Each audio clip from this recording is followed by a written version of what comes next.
Hey everyone, this is Sergeant Dangercal. Thanks for joining me, checking out the video and the channel. Before I start, I'd like to thank DICE and the EA Creator Network for giving me the opportunity to get some hands-on time and experience with the Season 5 content so I can make this video. Reclaimed is the new map in Season 5, and almost immediately on playing it, you will notice some major differences. The first, somewhat surprising decision is that it's a 64-player map, as standard, so you will find this as a 64-player map in All-Out Warfare. This reduction in size is largely down to the size of the map, but that also has made the second decision DICE have taken, which is also quite surprising, and that is to remove all transport air vehicles and jets. In fairness, DICE have said this is because the map is probably too small and with too many open areas to warrant having these kinds of vehicles, and I can't say I disagree. However, the attack helicopters, heavy armor, light armor, armored transport and light transport options are still there. This brings me on to the flow of the map. There is an interesting flow, and I feel that, as usual, the central areas will probably see the most fighting. The armor being used around the map, the fact that it's open, and the fact there are big flanking options makes me feel that engineers are probably going to be the most popular method of specialist, particularly as laying down mines is probably going to be very profitable. You'll also notice a lack of verticality in this map. Although there are some areas to sort of jump off or whatever that Sundance might use, there's nowhere such extreme measures as there are in Renewal with the towers or exposure with the verticality there. This is a fairly flat map, but McKay will profit heavily from C1 and C2 roofing areas. One of the major concerns in the aircraft community has been the introduction of a stationary AA. Placed on top of C2, the AA is surrounded by a number of obstructions which not only keep it safe from below, but also mean that it can't shoot at lower than about 30-degree angle. So evading it if you're going to be flying around is probably best done by flying low. The other thing of note is that it can be repaired, but it can also be destroyed by a couple of C5s, some rocket fire, or even a good strafing run from the Nightbird. And once destroyed, it has a 2-minute timer until it respawns. Like most maps, Reclaimed doesn't come without any problems.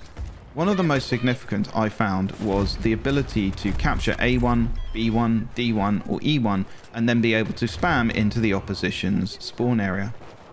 This was really noticeable in the breakthrough mode where D1 in Conquest becomes C1. This is an underground bunkered area where no doubt many infantry fights will happen, but above it is a ridgeline, and quite a big one, on which heavy machine gunners, snipers and SPH launcher people can fire directly into the Russian spawn. Now this, for me, is a problem. I hope it's addressed, but my feeling is DICE will see how the game plays in the wild and then react accordingly. In short, Reclaimed has the potential to be a fairly decent map.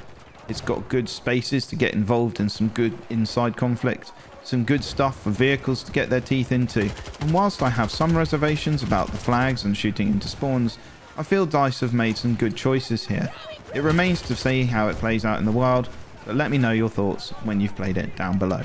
The LATV has seen some of the most significant changes. Gone are the 30 and 50mm cans that allowed it to spam across the map. It now has 2 machine guns, both with thermal options, a canister shot, and of course a flak cannon. Now I'm going to talk a bit about the flak cannon addition to the LATV. Whilst I recognise this is probably an attempt to deal with the anti-aircraft sentiment in the community, I feel strongly that this is not going to end well. To add a flak cannon to the LATV seems like overkill. I've checked, and the range of the flak cannon is 350 to 400 meters, which on a big map might not be such a problem. But on smaller, more linear maps like Flashpoint, Spearhead and indeed Reclaimed, I can't see this as being anything less than robbing Peter to pay Paul. Anyone who's played BF1 will remember the issues of AA artillery trucks pounding into the trenches on Monte Grappa, and I truly worry we're seeing that issue reborn here, particularly if the AA is as damaging to infantry as it is to aircraft. The lack of damage drop-off and the lack of damage dispersion, or bloom if you will, are other compounding factors. I can't see anything changing in terms of the spam from LATVs. Perhaps the range won't be quite so impactful, but players adapt and will simply drive a bit closer. Those clifftop spammers on exposure firing from B or D into C won't find anything different to what they're used to, only now they can also kill aircraft. I can't believe I'm actually about to say this, but even as an anti-heli non-pilot, I think the addition of the flat cannon to the LATV is just unfair. There's no defense to it like there is to rockets, and whilst I understand the range has to be significant, it feels like a big step over a line. With the addition of stationary AA, even if for now that is only in the one map, I think pilots just got a fairly significant and unfair wallop between the eyes with this addition. Onto the Bolt, which has had one of perhaps the most controversial changes in the new season. The glass is now being made impenetrable to any projectiles, which puts it in the same light as the Ram. It's also been shoved into the armoured transport area, which is weird because, to be honest, it's competing with vehicles that not only can carry many more people, but one of which can act as a mobile spawn beacon. So what does it say if you're choosing the Bolt over one of those two? The second part is the addition of a 50mm cannon. Now, I can only assume that this was made to make it more powerful, but frankly, the addition of the impenetrable glass and the cannon makes me feel that rather than pushing it into an objective attacking, fast in and out guerrilla warfare type vehicle, it will return it back to yet another clifftop camping vehicle.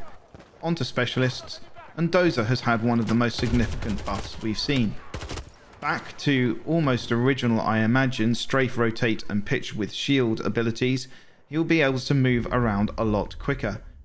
Dozer will also be able to climb up zip lines with his shield equipped, which is quite an interesting addition for Dozer users. The only nerf to Dozer has been the reflective nature of bullets against his shield, which will now mean that you won't be quite so damaged where shooting at the shield. The other specialist that's had some tweaks is Irish, and specifically his APS system. It's a little bit complicated how they've worked this, so I'm going to try and break it down as easily as possible. In short, whereas currently the APS system can take down anything indefatigably, coming up in Season 5, the change will be that once it's detected something, the APS has a 5-second window where any other thing thrown at it will be destroyed. After that 5 seconds has gone, there is a 7.5 second recharge state. And that 7.5 seconds is your window to throw more stuff because it cannot take anything out during that 7.5 seconds. Additionally, and crucially, an EMP grenade will disable the APS system. So as far as I can tell, the EMP grenade will not count as a projectile to the APS system. Also, a tank shell will destroy it, and of course, as it did now, a C5 will destroy it. I'm not really sure why this change has been made, but the fact that tank shells can now take out the APS seems to say to me that DICE has said, look, tank drivers shouldn't really be camping on a hilltop with these things to protect themselves from everything that's being thrown at them. And frankly, I think that's a good thing. How it works out with grenade spam in enclosed areas like exposure, I don't know. But for now, I'm on the side of this being a good change. On to weapons. The XCE Bar sniper rifle is a new addition in Season 5 and actually sits quite nicely for me between the SWS-10 and the DXR in terms of its functionality, its usability, its drop-off, its range, and the way it feels. Now, I'm not a sniper in any way in 2042 really, but I did find this weapon really good. I liked it. It felt smooth, it fired well, the 6x scope that comes with it is nice and clear and big. Frankly, I think this is going to be a decent middle ground rifle. Whether or not it replaces the SWS or the DXR for those who favour those weapons, I don't know. But for me, I really enjoy using it. The GEW46 is a Heckler & Koch G36C-esque weapon. It's a mid-range combat weapon with a decent rate of fire, good put-down strength, but the reality is that until the RM68 takes a nerf bar, no one is going to be using anything but that. It's a decent weapon, but for now, I don't see anyone picking it up over an RM68. The BFP.50 is a really powerful hand cannon. It's actually pretty good, though the recoil is heavy and there are no barrel attachments, presumably by design, to combat that. However, I think the G57 will remain the go-to weapon simply because of the burst fire capabilities. It's a more manageable recoil, and much like the GEW46, I don't think people are going to be choosing the BFP50 over the G57. So that's it for my feelings and thoughts on what's coming up in Season 5, but we cannot ignore that enormous carrot dangled by DICE in their dev update, which said Beyond Season 5.